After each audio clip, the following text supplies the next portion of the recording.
Makasaysayang araw po, it's showtime! Ang July 4 ay pinagdiriwang natin bilang Philippine-American Friendship.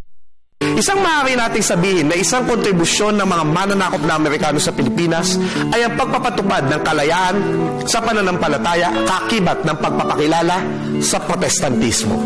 Sa 333 taong pananakop ng mga Espanyol sa Pilipinas, tanging Katolisismo ang relihiyon na pinahintulutan nila dito.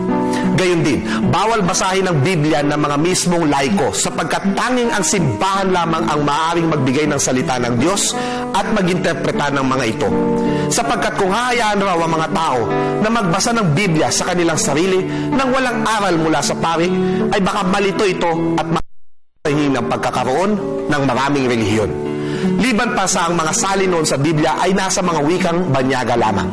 Sa kalayaan ay binigay ng mga Amerikano na mamili ng pananampalataya ang mga Pilipino sa kanilang pananakop sa atin sa pagbubukas ng ika-20 taon. Gayon din ipinalaganap ng mga Amerikano ang mga salin ng Biblia sa mga wika sa Pilipinas. Kabilang na ang tinatawag na ang Biblia sa Tagalog na inilathala ng American Bible Society noong 1905. Itinayo ang unang simbahang protestante sa Maynila, ang Central Methodist Episcopal Church noong 1899 na hanggang ngayon ay nakatayo pa rin sa lungsod ng Maynila. Ngunit, bago pa man ito, nalaman ko na mula sa papel ni Chit Valiente Lasco na kanyang binasa sa ika-13 bagong kasaysayan seminar workshop sa Capiz noong nakaraang Abril 2015 na bago pa man ng mga Amerikano, nagkaroon na ng ugat ang simbahang protestante sa Pilipinas. Isang Bibliang protestante na naipuslit sa Pilipinas ng isang marinong Ingles na napasakamay ng isang Dominikanong pari sa Pangasinan na si Padre Nicolas Manrique Alonso Lalyave.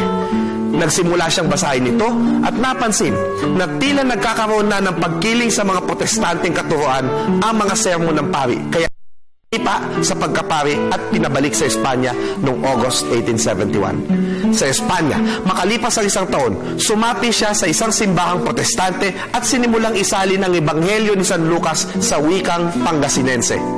Halos matapos niyang isalin ang Bagong Tipan noong 1889 at kasama ang isa pang nakababatang pastor na si Felipe P. Castells ay bumalik sa Pilipinas upang ipamahagi ang kanyang salin sa Pangasinan.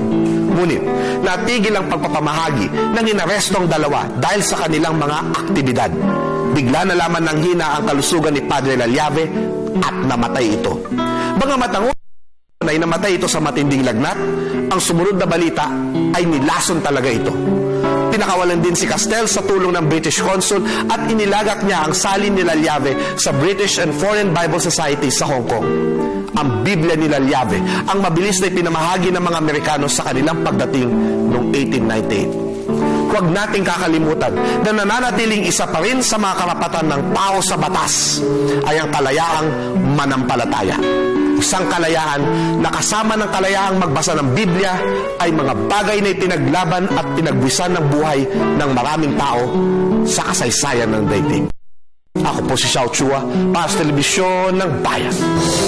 And that was Xiao.